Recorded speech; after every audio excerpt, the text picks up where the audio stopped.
پیام که من از این آقا دریافت کردم چی بود؟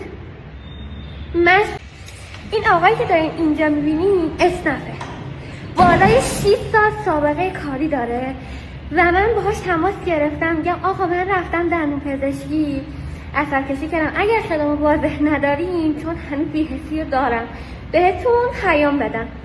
پیام که من از این آقا دریافت کردم چی بود؟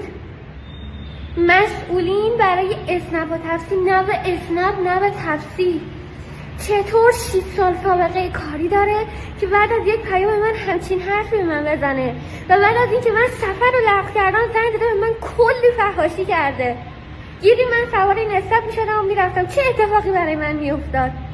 خدا با من بود که در لحظه این آقا اون روی شیطانیش عود کرد و به من پیام داد. دست به دست کنیم، این همه دختر رفتن الهی حسین، این همه دختر دیگه، تا چه قراره سکوت کنیم؟